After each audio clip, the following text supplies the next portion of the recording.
Анан бул неден чыкты? Туп-туура мигрантта кимдер жүрөт? Кыз келиндер, бүт балдары калган. Болду, мына эми матриархат жеңет, мындан ары патриархатты кулатабыз, жети апаңды билишиң керек деп коммент жазган колдонуучулар да бар болуп атат. Туура айтат. Эркектер акмаксыңар. Эркектер мондай уятыңар жок. Мен дагы жалгыз бой энемин.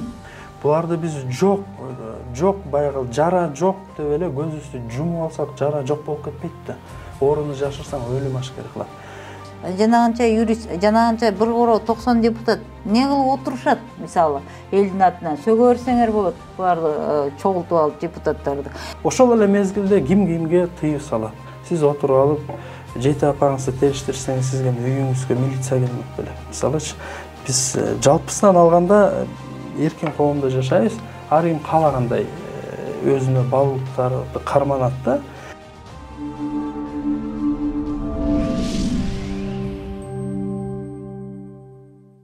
Саламатсыздарбы? Атасынын аты деген графага апасынын ысымын алууга уруксаат берилгени туурабы? Биз бүгүн талкуу берүүбүздө ушул теманын айланасында сөз кылабыз. Биздин студиябызда конокто журналист Канышай Мамыркулова менен юрист Эржан Сулайман болмокчу. Саламатсыздарбы, урматтуу катышуучулар, кош келиптирсиздер. Алгачкы суроом эле ушул акыркы учурда социалдык тармактарда чоң талкуу болуп жатпайбы ушул мачество деген маселе. Ушул боюнча пикириңиздерди билдирип келсеңиз. Канышай эже, сизден баштайсызбы? Мен азыр сиздерге келгичекте эле түз эфирден, мен акыркы учурларда эфирди үйүмдөн ашканамдан эле жүргүзүп албадымбы? Коомчулукка пикиримди айттым. Мен буга караманча каршымын. Эмне үчүн? Ошол Алтын Капалова бу жерде өтө чоң көйгөйдү жарып салды. Ал ириңди жанагы эсиңерде болсо, жанагы улуттук музейге ошол ички милген деген феминисттик чыгармачыл ошол ызычууну башында да ушул кыз турду эле. Эми ал сүрөтчү кыз, ал эркин адам, эркин ой жүгүртө берет. Мындай жүгүртөт, тигиндей жүгүртөт. Мына ошол феминисттик иш-чарасында Даниялык кыз дардайып чечинип туруп идеологияңардын чумоосун чыгарып кетип калган, орой айтканда. Анан бул жолу дагы Алтын ошол келди дагы мына Конституциялык сот менен Конституциялык сот туурасын чечип берди. Мына Эржан юрист катары муну таптак түшүнөт. Үй бүлө кодексинин 30-чу беренеси мурунда эле ошондой болчу. Каада салка советтик ОФ дегенге карап эле коет. Мисалы 18 жаштан ары деп түшүндүрмө бербедиби? 18 жаштан арыга баланын баласына каалаган атын берсин деп. Негизи адамга биз туулгандан укук берилет деп биз ката айтып жүрөбүз. Эржан жакшы билет, бизде эч кандай 18 жашка чейин укук берилбейт. 18 жашканда чыкканда араң аты жөнүн өзгөртүп алат. Мисалы, Арстан Алай. Ал деген ат башылык Арстанбек Абдылдаев. Аны эмне деп атасыңар? Бар эмне сабап атасыңар? Барып алып, эмне аты жөнүн жазып алдың деп. Мисалы, Эржандын өзү Эржан Кайып деп чоң атаган, ошондой тандоо бар. Анан бул жагынан алганда Конституциялык сот өзүнүн так түшүндүрмөсүн берди. Башкача болушу мүмкүн эмес. Баланын баары эмнеде? Баланын баары жанагы биздин 200-дүүлүгүбүздө. Баш мыйзам мына өзү билесиңер, баш мыйзамга кошулуп 5 кодекс кабыл алынган. Ошого карап өткөндө Акылбек Жапаров жогорку кеңешке барды дагы жанагы 17 миңге чамал жан кум сабалдарга байланыштуу кылтыйып сүйлөп кетип калды. Эме деп тиги үй бүлө кодекси ушундай тур эмес, жазылып калыптыр. Анан кийин биз ошону оңдойлук. Кандай оңдойсуң эгерде сеники баары чийленип турса? Анын баардыгы жана чет элдеги демократиялык баалуулуктарга жана башка дегенге таянып, биз баягы биз дүйнөнүн бир мүчөсүбүз да. Ошолордон тыйын тыпырал өкмөт, бийлик баары өзүңөр айткандай силердин редакция баш болуп баягы каржылык көз карандылык бар да. Кандай? Эгерде биз антип момундай деп тарс эттире койгон четин чыгарабыз десек, анда биздин кыймыл аракетибиз ошого жараша болуш керек эле. Бул жагынан 200-дүүлүк болуп атат. Анан кандай болгон күндө дагы ачкан курсак тоюнат, жыртылган кийин бүтөлөт деген кыргыз. Балекет десек дагы биз кыргызбыз. Анан бул эфир бүткөндөн кийин Эржан тууган уругу менен барат. Сен да бир жакка барасың, жинтекке барабыз, тойго барабыз. Биз жанагы еврейлер деп жазып атышпайбы? Еврей менен чай ичесиңерби? Эмне тиги христиандар менен отуруп алып шерне ойнойсуңарбы? Андай эмес да, биз өзүбүздүн кыргыз коомчулукка киребиз. Ошондуктан мен буга таптакыр каршымын. Себеби кыргызда тек деген түшүнүк бар. Ата тек, жанагы жети ата деген бар, жана башкасы бар. Биз мындан четтеп кете албайбыз. Мына бул оператор бала маңдайыбызда турат. Бул деле кыргыздын бир жигити да. Бул тукумулайт. Эмне бул азыр айтып көрчү, балдарың аялың атына өткөр деп. Ошол жерден төбөгө чыгат. Кыргыз коомуна мүмкүн болбогон көз караш пайда болуп калды да. Анан бул неден чыкты? Туп-туура мигрантта кимдер жүрөт? Кыз келиндер, бүт балдары калган. Балдар үйүндө кимдер? Бүт аталары таштап кеткен ушундай тагдырдагы балдар. Миграцияда кыз келиндер кете албай атат. Себеби бала атасынын уруксаты керек, атасынын дайын оту жок кайда экени. Бул жерде атанын жоопкерчилиги, эркек катары. Кыргызда эркек десе, эркек турбай, эркектин сүрү бар, атанын сүрү бар дейбиз го. Биз ошону бири-бирибизди эркек деп атып жерге да чаап койгонбуз. Эң эле негизгиси өздөрү ошого себепчи болуп калган. Демек, Кыргызстандын эркек коомчулугу мындай суу сепкендей өзүнө келе турган жагдай. Бул Алтын Капалованы жараны жарып салды деген үчүн жаман көрүнгенге деле негиз жок. Анын башында айтып өткөн чыгармачыл кыз. Ал кааласа маселеңерди мындай жарат, кааласа мындай жарат. Сузакта башына дөңгөлөк илинген келин, баягы 15 жашар кыз мына оюнда болду деп атабыз. Мунун баары көйгөй. Анна ошону көрбөй атасыңар, көзүңөр сокур кыргыз коомчулугу деп туруп жарып салганына жаман көрө алабызбы? Бирок эмне деген күндө дагы бул мачество матронимге мен каршымын. Бул биздин мамлекет мындай бир стержень менен, өзөк менен турат да. Мына ошого таптакыр карамагыл. Ушу биз эми башка жакка барып жашабайбыз да, кыргызбыз да. Айржан мырза, сиздин пикириңиз ушул суроого? Бул мындай татаал маселе да. Бул татаал маселени жөнөкөй ак же кара деп түшүнүү мүмкүн эмес. Бул жагдайды мисалы азыр социалдык медиада диний баалуулуктар тарабынан же улуттук нарк салт тарабынан карап, анан талдап, анан өтө кызуу талкуу, агрессиялуу талкуулар жүрүп атат да. Бирок муну укуктук ракурстан да карап, анан көчөдөгү турмушту да карап талдаш керек да. Мындай өтө татаал талдоо, анализ кылыш керек. Мисалы, азыр кимдир бирөөнү баягы уруп согуп, жамандап социалдык медиада ошол араздашуу күчөдү.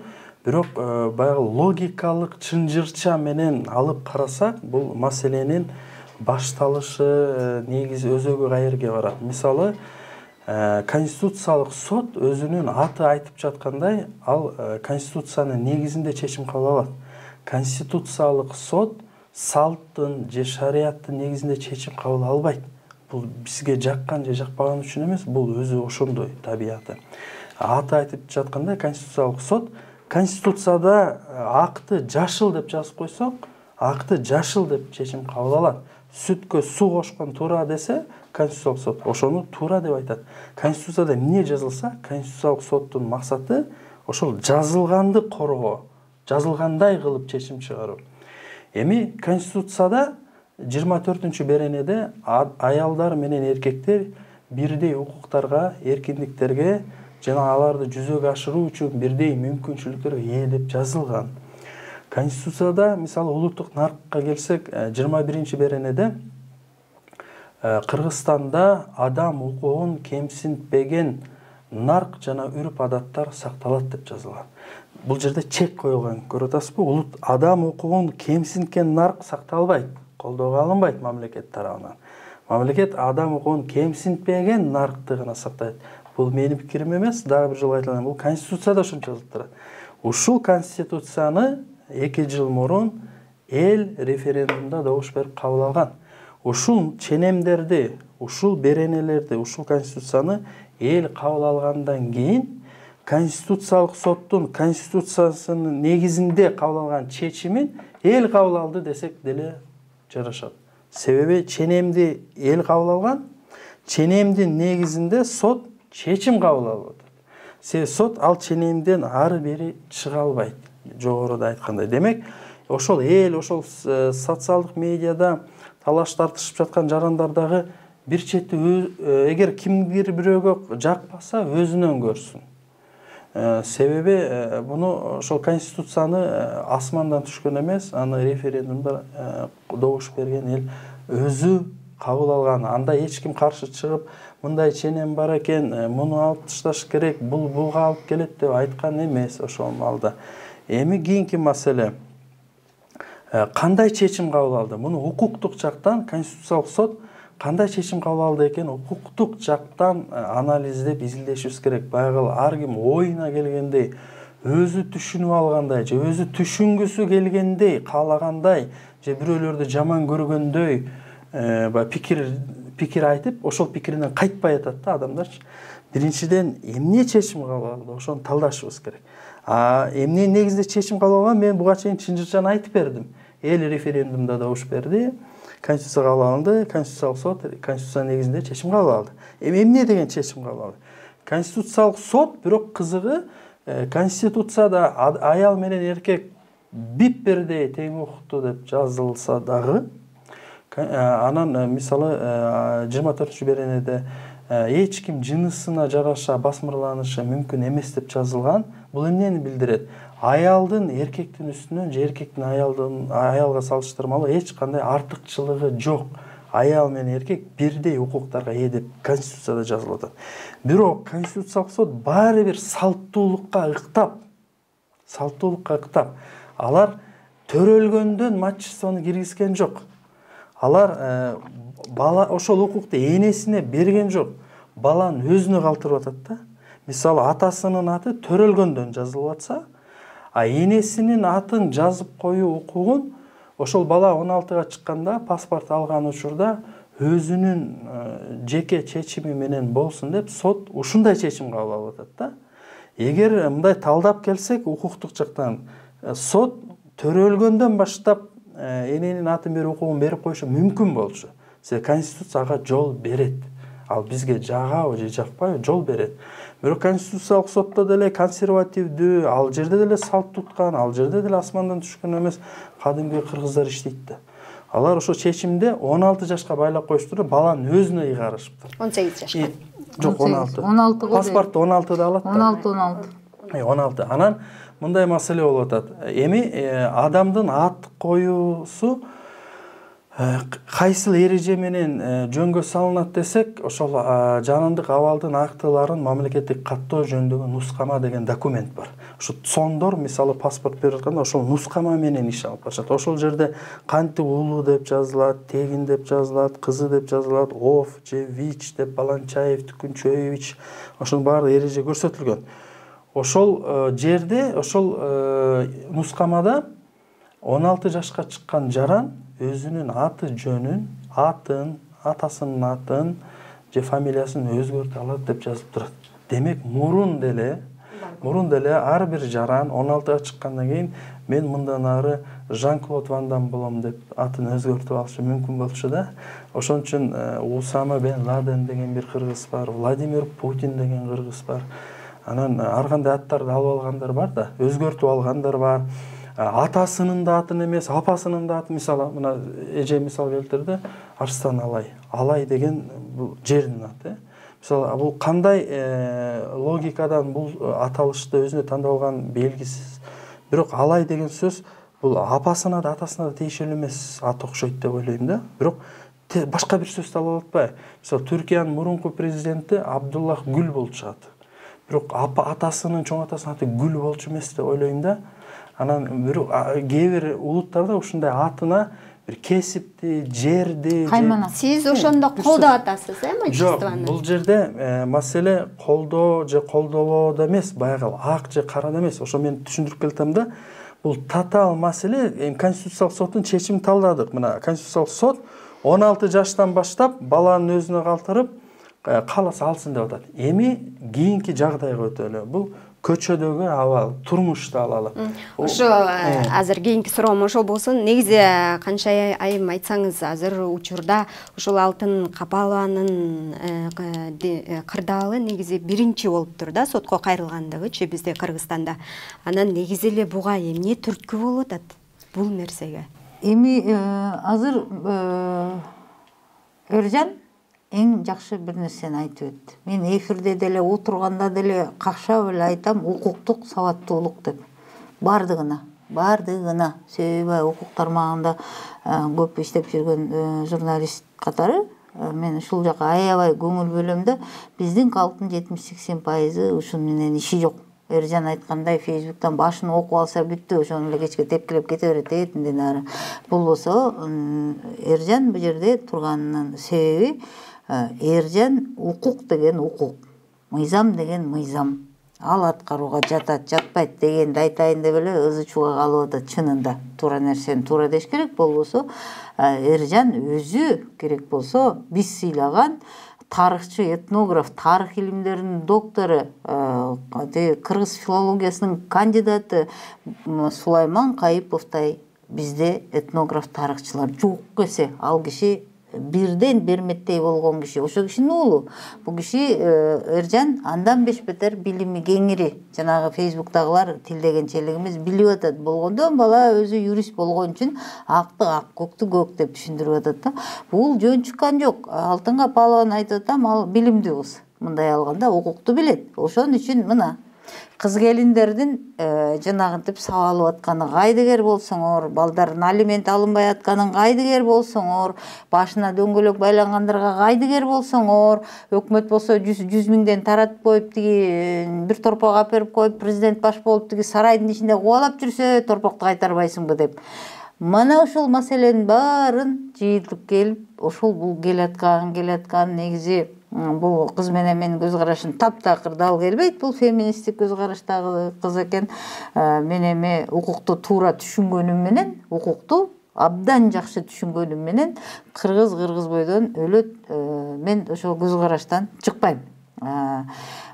Кыз келиндердин өтө оор баягы күнүмдүк турмушун бизде негизи коомчулукта кыз келиндердин оорду өтө баягы аянычтуу абалда да. Мисалы мен могу жерде Алтын Капаловага кошулам. Туура айтат. Эркектер акмаксыңар. Эркектер момундай уятыңар жок. Мен дагы жалгыз бой энемин дешим керек болчу. Бирок мен Канышай Мамыркулова катары коомдогу өзүмдүн ордумду жакшы билем. Эмнени сүйлөшүм керек экен, эмнени айтпашым керек экен. Жалгыз бой эне катары кыйналып атсам дагы, Кудай сактасын, менин кызым 23-ке келген. Ошол категорияга кирсем дагы мен коомчулукка момундай үмүт бере турган нерсени сүйлөшүм керек. Ошол себептен кыз келиндердин кыйналган момундай жашоосун көрүп туруп, жана эфирдин башында Эржан эң сонун бирдекени айтты. Биз ортолукту таба албай, радикалдуу көз карашка өтүп кеттик деп. Сөзсүз бер жагы бир балакетти баштайт, кимдир бирөө, экинчиси аны койгулайт. Коом да мына мындай боо мамлекет да бирөө эле да бизде жок да айланайын. Казакстан бизге карызга берген жок да. Анан ушул ортолук мамлекет десек, мына бул жери динге жакындар, кимдин Эрландын өзүнчө өрөсү. Бул жагы болсо батыштык көз карашты, баалуулукту жактагандар, булар көпсүңөр. Анан бул жагы болсо жана теңирчи деп теңирчи көз караштагыларды алар ызылдап атат. Ушундай болуп биз көппүз да катмар. Анан ошонун кимиси өзүнө жаккан көз карашты таңуулап эле ортого жулуна берсе, биз көпмө болуп калабыз. Биздин өзөк балакет болуп кетсек дагы бизде мына атанын каны, эненин каны агат да. Мисалы, менде еврейдин, сенде орустун каны акпай эле да, биз кыргызбыз. Демек, баягы биздин өзөк эне тил, биздин эмчек сүтү менен келген ошол баалуулуктар. Анан жанагы бийликте карап отургандар бет жок силерде, ушинтип эле айтат эле. Же муну кыл, же аны кыл, же батыштан каржылоо алба мамлекетти багайын деп. Же болбосо улуттук нарк жөнүндө деп указ чыгарба. Ал нарк деген түшүнүк указга батпайт. Мүмкүн эмес. Бул адам тулку оюнда, канында, баласында, небересинде бул муунга өтүп келаткан түшүнүк. Адам нарктуу болот же болбойт. Биз айтабыз го, бул нарктуу байбиче турбайбы? Нарктуу киши экен, онтип төргө өткөрдүк деп кеп кылабыз, туурабы? Нарк деген бул биздин баягы кыргыздардын жашоо философиясы. Биз ошондон эметпейбиз, четтей албайбыз. Анан ошентип аны указ кылып чаптагандан кийин, Капалова мынтип жараңарды жарып салып аткандан кийин президент бир ооз чыгыш керек эле. Мамгатчыны чыгарып коюп атпайбы? Мамгатчы экөөбүздүн колубузда азыр сүйлөп бергенден башка эчтекеге келбейт. Азыр элдин баары жогору жакты карап атат. Айланайындар, коомчулукту мындай чайпалган көз караш болгон учурда мана Дайыр Орунбеков отурат да фейк фабриканы жетектеп. Андан көрөкчө бир абзац жакшынакай текст жазып президенттин атынан коюп койсо болмок. Айланайындар. Садыр Жапаровдун да энеси да кыргыз, атасы да кыргыз, биздики деле ошо, башка улуту деле бар. Бирок биздин негизги өзөк улуттук биздин кызыкчылык мана ушундан четтей албайбыз. Азыр жазып атышпайбы наал эже деп. Айланайындар, тарыхта бир эле наал эже болгон, келечекте толтура наал эже зарыл эмес, анын үстүнө ал тарыхый инсан. Эми тагдыр деген ар кандай тагдырга туш болгон келиндин баарын наал эже кыла берсек, анда могу эркек аттын баары манас. Турасын айтканда, манас боло албагандайын, Семетей боло албагандайын, жөн эле тургандайын наал эжеде болбой тынч жашаш керек. Айтарым, адам коомдо ордун билиш керек да. Эң эле негизгиси кыргыз эркектеринин жоопкерчилиги. Бир эркек барбы? Демек 5 аял затын бакканга, 5 аял затын түйшүгүн көтөргөнгө даяр болсун. Ал ким? Энеси, атасы, энеси, мисалы чоң энеси, жолдошу, кызы, карындашы. Мына 5 аял. Камсызда бир эркек. Жогу тургандай тур. Ушуну нарк дейт. Анан кийин Фейсбукта отуруп алып, тиги укуктук жагын түшүндүрүп койгон Эржан менен тытышып отурганда нарк дебейт. Ушу социалдык тармактарда канча эми айткандай чын эле ар кандай пикирлер болуп атат, кайчы пикирлер болуп атат. Ал арада урушуп кеткендерди да көрүп атабыз. Анан негизи эле ушул мачествонун келип чыгыш себеби эмнеде болуп атат? Эмне түрткү болуп атат мындай нерсенин келип чыгышына? Бул жерде ошо медалдын дайыма эки тарабы болот. Анан бирок коом бир тарабы медалдын бир тарабын гана карап, башкасы башка тарабын андай болбош керек да. Биз бул мамлекетте, бул коомдо жашайбыз десек, биздин балдарыбыз, урпактар жашайбыз десе, биз жаратмандык менен канча эже айткандай ортолукту издеп, бир консенсуска тараптар бири-бирин түшүнүп, анан бирок бири-бирине кадам тышташы керек да. Анан мисалы медалдын бир тарабын алсак, тилекке каршы социалдык медиада мисалы болду, мына эми матриархат жеңет, мындан ары патриархатты кулатабыз, эркектерди кыйратабыз, мындан ары энелердин аты кирет, жети апаңды билишиң керек деп коммент жазган колдонуучулар да бар болуп атат. Мына бул деструктивдүүлүк. Бул коомдун ынтымакташуусуна, өсүшүнө, өнүгүшүнө алып келбейт мындай пикир. Бул кайра карама-каршы тарапты, мисалы дин туткан катмардын же салт туткан катмардын ошого каршы агрессиясын, силер бузукуусуңар, тигиндейсиңер, мындайсыңар, мынтиш керек, тигинтиш керек деген сөздөрүн келип чыгып атат да буга. Эми медалдын башка тарабын карасак, улуттук наркта же диний баалуулуктарда ата-энени, балдарды таштоо деген жок да. Балким биздин ата-бабаларыбызда мындай көрүнүш, мындай жагдай болгон эместир. Бирок бүгүн көчөдөгү жагдайды карасак, балдар үйү толгон, карылар үйү толуп келатат. Бул наркта жок, диний баалуулукта жок, бирок жагдай бар. Жагдайды кантип чечишибиз керек? Турат. Мисалы таш салып кеткен балдар, зордуктоодон төрөлгөн балдар, жетим энелердин төрөгөн балдары бар. Буларды биз жок баягы жара жок деп эле көзүбүздү жумуп алсак, жара жок болуп кетпейт да. Орунду жашырсаң өлүм ашкер кылат. Демек, бул ошол жагдай, муктаждык ушуга алып келип атат да. Себеби кайсыл бир эркек, мисалы, кайсыл бир айымды тыштап, балдарды жасап, кетип калып, аталык милдеттен баш тартып, атасы деле болбойм, моюнга албайм, бул менин балдарым эмес, кетип калбаганда, кайсыл бир айым балким сотко да кайрылмак эмес. Бул маселе козголмок да эмес. Эми мындай жагдай болуп атат да, ооба, мисалы канча эже айтып атпайбы, эже өзү жалгыз бой эне болгону менен, бирок башка тагдырлар бар да. Мисалы баардыгын өзүбүздүн тагдырыбыздан алып эле, мисалы эркектер жакшы же жаман дей албайбыз да. Мисалы татаал биздикинен татаал тагдырлар бар, түрдүү тагдырлар бар. Мисалы жетим эне зордукталып төрөсө, же жетим эне төрөсө бирок атасы баш тартса, менин балам эмес деп. Же болбосо кайсыл бир аял төрөсө, бирок анын атасы, агасы, баланын таятасы менен таекеси баш тартса, биздин фамилияны бербе, менин атымды бербе балаңа десе, ошондо ошол балада энесинен башка эч ким жок болсо, факт жүзүндө эч кимиси жок болсо, кимисин жазат, мисалычы, деген маселе туулуп атпайбы?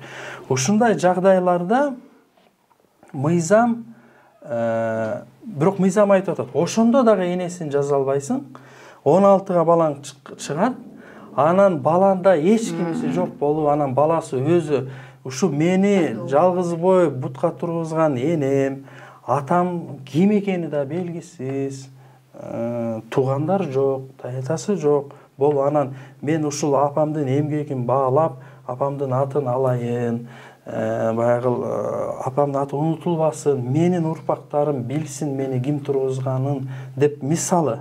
Ошентип кайсыл бир тагдыры ушундай болуп анан десе, анда жол бериш керек да.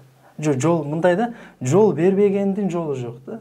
Аргасыздык, бербегенге туура келбей калат деген. Мисалы, анан кимди? Президенттин атын бермек беле, четинен депутаттардын атын берели, же кошунасынын атын бермек беле. Ушундай жагдайлар баягы балдар атасын таштайт, ата эне балдарын таштайт, атасы кызын зордуктаган жагдайлар болуп атпайбы айланайдар. Анан бул жагдайларга демек чечүү жолун табышыбыз керек да. Ошондуктан мыйзам ушундай учурларда исключение деп коет орусча. Өзгөчө абалдарда мыйзам жол бериш керек. Себеби биз өзүбүздүн мына канча эже өзүнүн үй бүлөсү, мен өзүмдүн үй бүлөм менен алекпиз, биз барып аналардын көйгөйүн чечип беребизби? Эмнеге биз ал үй бүлөгө кийлигишибиз керек? Эгер ошол ата менен, апа менен уул, апа менен кыз ошентип бактылуу болсо, биз эмнеге келип аларга сен мындай болушуң керек, мындай аталышың керек деп аларга көрсөтмө беришибиз керек. Алар бактылуу болсо, өкмөттөн эч нерсе талап кылбаса, менден эч нерсе талап кылса, менин милдетим, биздин милдетибиз. Ооба, менин үй бүлөмдө санжыра бар. Мен 15-16 ата тегимди билем. Урууну абдан изилдейбиз. Үйдө санжыра китептер бар. Менин үй бүлөмдө отчество бар. Ал менин милдетим. Түшүнүп атасыз да. Ар ким өзүнүн ишин туура аткарса, өзүнүн үй бүлөсүндө баалуулуктарды сактаса, мисалы кээ бир улуттарда айтылып атат, мына чечендерде карылар үйү менен балдар үйү жок дейт. Бирок бул жоктугу конституцияда карылар үйү менен балдар үйү жок болуш керек деп жазылган үчүн эмес да. Себеби турмушта жок болуп атат жагдай. Себеби аларда нарк иш жүзүндө иштеп атат. Мен айтып жаткан маселе нарк баалуулук, диний баалуулук, улуттук баалуулук жашоодо жашаш керек. Жашоодо жашабаса, биз отуруп алып Facebook'тан бирөөгө акыл үйрөткөнгө, бирөөнү тилдегенге, караганга эч кандай укугубуз жок. Ушу сиз жакшы маселени айтып өттүңүз да. Негизи ушул ата-эне үй бүлөдө бала жаралгандан кийин ата-эне ажырашып кетсе, көп учурда балдар энесине калат да. Анан мындай учурда сиз жогоруда айтып өткөндөй ушул атасы аты жөнүн бергенден баш тарткан учурлары да болуп атат да. Мисалы 2019-жылдын 6 айындагы алимент төлөбөй жүргөн 34 миңден ашык ата катталыптыр да. Негизи бул нерсе ушу матчество боюнча талкууда ушул жоопкерчиликсиз аталардын айынан келип чыгып атат деп айтсак болобу? Анан негизи эле ушул аталардын мындай аң сезимин ойготобу бул маселе? Бул мындай да. Азыр ошол атасы Эржан эң олуттуу бир маселени айтып өттү. Баарыбыз эле арданып эле чалкабыздан кетип атпайбызбы? Бирок мындай караганда Кыргызстанда юристтер эң эле көп. Демек Капалова конституциялык сотко укугун мынтип ызылдап моундай чыкканга чейин бизде значит пробел кеткен экен. Жанагы детдомдо чоңоюп калгандар, анан кийин жана 15 жашар кыздыкындай тагдырлар, кыскасы балага тек берүү боюнча калып кетиптир ошо жерибиз. Жанагынча юрист, жанагынча бир коро 90 депутат не кылып отурушат, мисалы, элдин атынан сөгө берсеңер болот, буларды чогултуп алып депутаттарды. Демек, ошол мыйзамдык боштук деп коет, Эржан. Бар экен да, өлөөрчү. Эми азыр жана матчествонун жактагандардын эмеси ошол болуп турат. Туура каралбай калып атат. Анан жана алимент боюнча айтып атпайсыңбы? Мына ушул эң чоң азыр чет өлкөгө чыкпасын деп атат. Эми үй бүлөсү менен ажырашкан, баласын карабагандар атайын бир мындай зындандын ичинде болуп аткан жери жок. Мына менин айланамда, сенин айланаңда, бул баланын баарыбыздын айланабызда жүрүп атат. Бул эмнеден болуп атат? Бул ошол биз социалдык жоопкерчиликти, укуктук жоопкерчиликти билбей бала тарбиялагандан. Биз деле жанагы Курманайт болгондо жана башкасында 5 баштыктан эт көтөрүп алып, жанагы кыз келиндерге карматып коюп атабыз дагы, андан ары ишибиз жок. Аларга баягы жаштайынан баягы турмушка чыгуу, анан кийин турмушка чыкканда кандай кыйынчылыктар болот, ал бул деген сабактарды берген эч ким жок бизде. Кандай ушундай турмушка чыгып атат кыздар. Анан турмуштан ажырашкан эркек даңкылдап басып жүрүп атат дагы, ажырашкан кыз болгон түйшүктү көтөрүп атат. Мына өкмөттө социалдык тармакты караган атайын тиги блок бар. Жогорку кеңеште социалдык тармакты караган келейген комитет бар. Бирок кыз келиндерге тиешелүү өзүнчө кыз келиндер маселеси көтөрүлсө өлөйүн. Мана жеңил өнөр жай тармагы деп мен 2 жылдан бери чоң маселе көтөрүп, аягы жана эко пакет дегенге келдим. Муну эмне мен ойногондон баштык тигип атамбы? Ушул жеңил өнөр жай тармагында карасаң, бул сен айтып аткан жалаң алимент алып күйөөсү качып кеткен, анан 5 баласын, 3 баласын бага албай аткан келиндердин армиясы иштейт. Жалаң ошолор, жалаң кыз келиндер швея көзүн ачпай иштешет экен. Балдарды ал убакта күйөөлөр кайда? Экинчисин алгандагы айрымдары экинчисин дагы 2-3 төрөтүп коюп, үчүнчүсүн машинеге салып көңүл ачып жүргөн болот да. Бул эмнеден? Бул ошол биздин кыргыз коому эркек бала болсо эле сүйүнө беребиз да, ой, эркек балалуу болдум, кыз төрөлдү дегенде азыраак сүйүнүшөт. Мана ушул могу жердеги ген да, бизде эркек балдарга артыкчылык бериш керек деп, мисалы мен артыкчылык бериш керек эмес, эркектердин шагы сынбасын деген мааниде каршы чыгып атам. Кой, биздики патриархатка ушундайга негизделген өзгөчөлүгү бар уруубуз, эгерде биз эне тарап тартып кетсек тартып кете беребиз деп. Бирок чыныгы азыр жашоо көргөзүп атат, аял киши артыкчылыктуу экенин, эмгектен, иштен, окуудан, бала баккандан жана башка. Эркек жөн гана бул бир урук берүүчү жаныбар деп да айта албайсың. Ошого айланып калат да бара. Эгер өздөрү кааласа, анда мейли дей берсе болот. Бирок чарылдап атышпайбы 2-3 күндөн бери? Чарылдап атышат, болгон чарылдабаган бала көрө элекмин, чалкасынан кетип атышат. Эржан деле ар жагында эркектер дымак деген сөз бар. Кыргызда дымак деген сөз бар. Жана кээ бир жигиттер өлө албай 100 граммга той болсо да ой деп атпайбы? Ар жакта аялдарга буйрук берип. Мына ушул кыргыздын эркегинде баягы гендеги дымак бар да, бул кеткен эмес. Мисалы, мен ошол улуттук баягы биздин өзгөчөлүктү карап, мындай артыкчылык берип атам. Иш жүзүндө жанагы жаш кыздар оюн түшүндүрө албай чарылдап атпайбы? Мына мен жалгыз бала багып атам, бул жалгыз бала багып атат. Кыргызстандын 40% жалгыз бала баккан кыз келиндер. Мана ошондон чыгып, жана Кыргызстандын 25-30% жана алимент алган келиндер, Кыргызстандын Шведияда иштеген бүтүн бөлүгү кыз келиндер.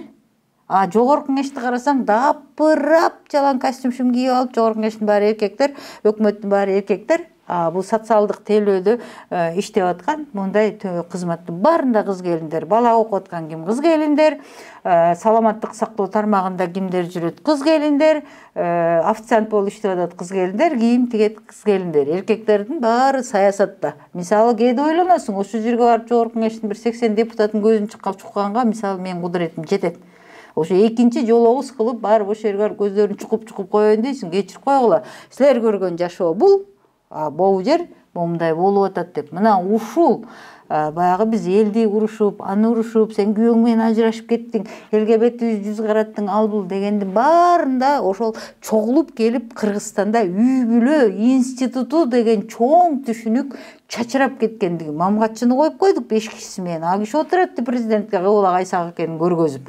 Ал кишинин максаты өкмөттүн социалдык блокту жетектеген жанагы Байсаловдун максаты президенттик аппаратта келейген бөлүмдөр отурат, жогорку кеңеште социалдык комитет отурат, атайын социалдык тармагы менен. Мына ушунун бардыгы кыз келинге тиешелүү оор маселелерди көтөрүп чыкса, Алтын Капалова барбайт болчу Конституциялык сотко тиги арызын жазып чапкылап. Бул жерге Эржан келип ошо кыз келиндерге оор социалдык Фейсбукта таландыга түшпөйт болчу. Бул мисалы мен бул баланы жигит дейм. Бул мисалы мен намаз окуйм, мен динчилмин, койма уят, кой Кыргызда мындай болгон эмес десе жарашмак, жүзүнө, тегине, атасына, бардыгына. Бирок бул түшүнүп алат, бул сергек бала да. Кой, эмне болсо дейм, көп болсо көчөдөн бетке бир муштап кетер, эмне дейин. Бирок мен кыз келиндерге жонумду тозуп берейин деди. Ошол себептен келип атат, жана биздикилерге жетпеген үчүн. Мисалы мен түшүндүрүп айттым, Капалованы жактасам жарашмак, келип алып, эркектер акмаксыңар, момдайсыңар. Бирок мен атам 19-жылкы бул киши ушундай уникалдуу киши. Мен момдай кезимден ошол баягы улуттук эмеге чоңойгон үчүн Кыргызстанда чынында укуктук тармакта эмгектенген журналисттер дээрлик жок эсе, өзүңөр билесиңер. Мен ошо көбүрөөк жазып калдым беле. Ошол себептен мен наоборот тескерисинче Капалова ыктасам жарашмак. Азыр биз орун алмаштык. Себеби ортолукту таап берели элге деп. Эржан мени түшүнүп атат, мен Эржанды түшүнүп атам. Мен бул тарабына жан тартканга аракет кылып атам. Эржан тиги тарабына. Биз ошол коомчулук чайпалбасын, коомчул ортолукту жетсин, түшүнсүн деген максатта ушул жерде турабыз. Ошо азыр бул маселени көтөргөндөрдүн дагы максаты ошол болуп атат да. Негизи бир маселеге келип токтололу депчи, Эржан мырза, айтсаңыз, негизи бул мачество деген нерсе эркектердин жоопкерчилигине кандайдыр бир мындай сигнал болуп бере алабы? Эми сигнал болду, ооба. Эми бир чети ошондой пикирлерди айтылып атат. Таштап кеткен, баласын таштап кеткен, эми бул нарыкта да, динде да бул күнөө дагы өтө жаман иш. Таштап кеткендердин тукуму уланбаш керек деген дагы пикирлер айтылып атат да. Эми албетте санжыраны ата теги боюнча сүрүштүрүү деген нерселер өзгөрбөй кала берет. Бул жерде баягы чаташтырып кереги жок да көп нерселердичи. Бирок бир чети мырзалар, эми биздин коом үчүн мырзалардын жоопкерсиздиги деген бул өзүнчө бир чоң көйгөй да. Тилекке каршы бар нерсе. Эми анан ошонун үстүнөн дагы 2 аял, 3 аял, 4 аял деген талкуулар жүрүп атат. Бир аялды бактылуу кыла албай, камсыз кыла албай, анан 4 аял актуалдуу болуп атат да коомдо. Анан ошондуктан балким эркектердин ошол жоопкерчилигине бир мындай сокку болду. Аны моюнга алыш керек. Мисалычы, арын ойготту. Менин мисалы уулдарым, 3 уулум бар. Уулдарым өзүнүн баягы атасынын аты, фамилиясы менен уялбай, сыймыктанып жашаш үчүн албетте мен деле аларга ошондой сезимдерди, ошондой эмелер тартуулашым керек. Ошондой үлгүнү көрсөтүшүм керек. Анан жөн эле баягы кандай десем, азыр кийинки муундар, жаштар башкача өсүп атат да. Буларга көп нерселер менен иши жок, кийинки муундардынчы. Анан аларга чындап далилдебесең, алар эч качан жөн эле сөзгө ишенбейт. Аларга далилдеп көрсөтүш керек.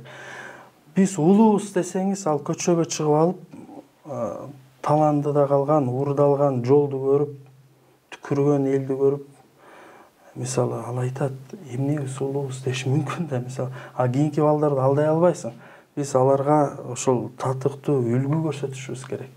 Анан ошол нарктуулукту, баалуулукту турмушка киргизишибиз керек болуп атат да. Анан ошондуктан баягы жасалма болуп жүрсөк, мына ошондой сокку болот. Анан бирөө алмаштырат. Бирөө айтат, өмүр бою атамдан жакшылык көргөн эмесмин же дайынсыз ошону мен принципиалдуу түрдө албайм деп чыгат. Мисалы ошолор. Бирок бул жалпы эрежеге айланып кетип, анан кыргыздардын баардыгы эме ата тек апасынан сүрүштүрүлөт. Мындан ары жети апаны билиш керек болуп калат дегендикке жатпайт ооба. Эми бирок ошол эле мезгилде ким кимге тыюу салат. Сиз отуруп алып жети апаңызды териштирсеңиз сизге үйүңүзгө милиция келмек беле. Мисалычы биз жалпысынан алганда эркин коомдо жашайбыз. Ар ким каалагандай өзүнө баалуулуктарды карманат да. Бирок улуттук баалуулук өзгөргүсү кала берет. Диний баалуулук өзгөргүсү кала берет. Маселе биз турмушта ошол Оозеке айтып жүргөн баалуулуктарыбызга турмушка дал келбегендигибизден келип чыгып атат да. Демек дал келели дегенге буруп ыктап ошол консенсуска, ортолукка бурушубуз керек да. Мисалы ар кимибиз өзүбүзгө туура жыйынтык жасап алам. Бирөөнү жек көрүү эмес. Азыр кээ бирлер бул маселеде бирөөнү тим эле каргап жек көрүп, ошондой жыйынтыкка, тыянакка келип атат. Жок, ар ким өзүбүзгө тыянак чыгарып алалы бул маселеде. Туура тыянак чыгарып. Ар кимибиз өзүбүздүн үй бүлөбүз, өзүбүздүн бала чакабыз, өзүбүз үчүн баягы үлгүлүү иш аракеттерди кылалы. Акыркы суроомду узатайын, Канышайым. Негизи азыр биологиялык атасы белгисиз же атасы кайсы бир себептер менен таштап кеткен, аты жөнүн берүүдөн дагы баш тарткан учурлар жашоодо чындыгында бар да, сиз айткандай. Анан мындай учурда энесинен башка жакыны жок болсо кимдин аты жөнүн бериш керек? Мен ушуга бир жакшы мисалды келтирейин. Марат Мүсүралиев жазып отурду эле. Мисалы жогорку меште Чыңгыз Айдарбеков деген жигит отурат. Ал таятасынын фамилиясында. Бирок ал фамилиясы жогунан алган эмес. Иманалы Айдарбеков кыргызда бирөө эле. Ал кишинин башка баягы эркектик калган эмес экен кызы, ошол себептен таятасынын атын өчүрбөйүн деп ошол атта жүрөт. Болбосо өзү фамилиясы башка болмок экен. Мисалы ал Рафаевна болуп алган жок да, Рафа Айдарбековна мисалы тайнеси. Ал таятасын алып атат арылап. Кыскасын айтканда бизде ошол жак ыктайт. Анан кыздын энеси. Мисалы кыздын энесинин өзүнүн фамилиясы бар да, Баланчаева дейт. Мисалы Алтынова, Даниэль Алтыновна болгон жок да бала. Бала 18-ге чыкса Капалов Даниэль Алтынович болот деп атат. Бул жерде Овичи жөнүндө сөз болуп атат. Алтындын өзүнүн фамилиясы Капалова болуп атпайбы? Апасында эмес. Түшүндүңбү? Ошо сыяктуу сен айтып аткан баланы төрөгөн келиндин фамилиясы бар да. Адагы фамилиясы жок төрөлүп, анан кайра фамилиясы жок, бала төрөгөн жери жок да. Муну бөйрөктөн шыйрак чыгарба деген тагышы болот да. Тиги кыз өзү мисалы Акматова болсо, Акматова төрөдү. Аны төрөткөн тиги чечек кетип калды. Жок, аты жытын билбейбиз ким экенин. Бирок тиги Акматова төрөп атат да. Төрөтүүнү Акматова болуп түшүп атат да. Демек Акматованын атын койсо болот да. Мындай жөн эле бай бирдекеден бирдеке чыгарып алып, ал кыз мына такыр кагаз жок келип алып төрөп алып, менин аты жөнүм жок. Анан эми аты жөнүм жок, бала төрөдүм деген мисал ошондо кимдикке коюлуп калат? Отчество өзү мына азыр эле айттым, Урмат Насыкулов деген биздин кыйын бала бар. Ошол өзүнүн уулу мына жакшынакай көргөздү. Урмат Аймен деп коюптур. Демек Урматтын баласы. Бул дагы азыр талаш болуп кетип баратат. Анан эгерде кааласа отчество койсо болот, койгусу келбесе койбосо болот. Ошол жерге сөзсүз Назгүловна деп алыш кажет эмес. Себеби бул жерде баланын дагы тагдырын ойлонуш керек. Бул жерде ушул мен коюп алам, койсо болот. Аялдын укугу бийик, аял менен теңме-тең, Конституцияда каралган деген баягы укуктук жакты бетке кармаган тараптагы бир кылчайып ойлонуш керек да. Ошол төрөгөн кичинекей умуркайды ойлонуш керек. Ал умуркай 18 жашка чейин Эржан айткандай бизде туулгандан фундаменталдык укугубуз жок, туура эле мына так ушул аттан башталып атат. Бала 18-ге чыккыча жүрдү кошумчат менен. Анан 18-ге чыкканда тиги мисалы Акматов тиги Айбек Назгүловна деп койсок мисалы, ал барат да бир жерге. Бизде кыргызда сөзгө калтыруу деген сөз бар. Жанагы сөгүнүп жүргөн бар, Мамгатчынын постунда жүрбөйбү? Сөз баккан кыргыздарбыз деп. Ошол сөз баккан кыргыздар эртең бир жерде чай ичип отурганда, "Ай, сен эмне энең фамилиясында?" десе, бул мен сөзүн башында айтып бербедим. Балакет болуп кетсе да биз кыргыз гени кодубуз бар да, кыргыз деген айланайын. "Ай, кимсиң сен, кыргызмы?" дейт. "Жататаң ким?" дейт. "Баланча" дейт. "Уруң кайсы?" "Баланча." "Жериң кай?" Биз чак эле жерин сурайбыз анан. Бар да бизде, бул бизде канда бар. Анан ошондой болон, "Ай, сен эмне апаңанча асыны өлбөйсүң мындан көрөкчү?"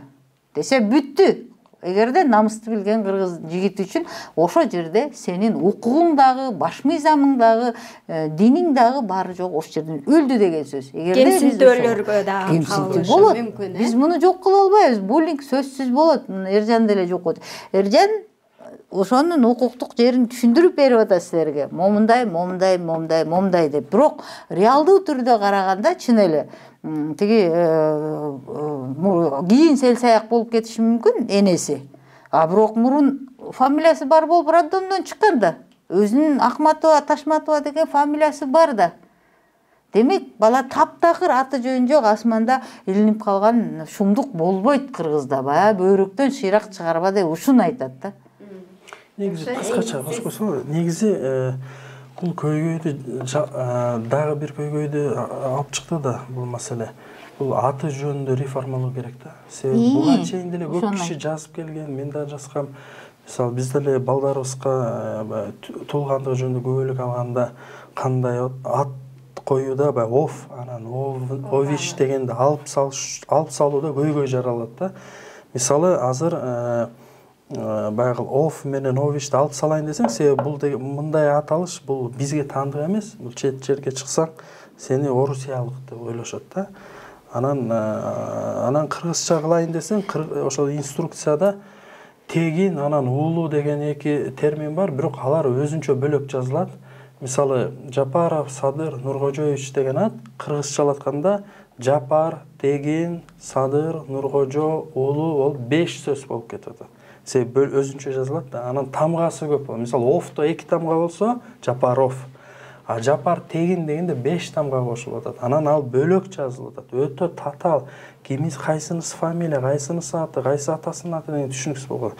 Ушул жаатта бир стандартташтыруу, мындай өзгөртүү киргизиш керек болуп атат. Анан балким, мисалы, фамилия деген кыргызда болгон эмес, бирок отчество ошол атасынын аты деген болгон. Кимдин баласы, баланчанын кызы болгон да.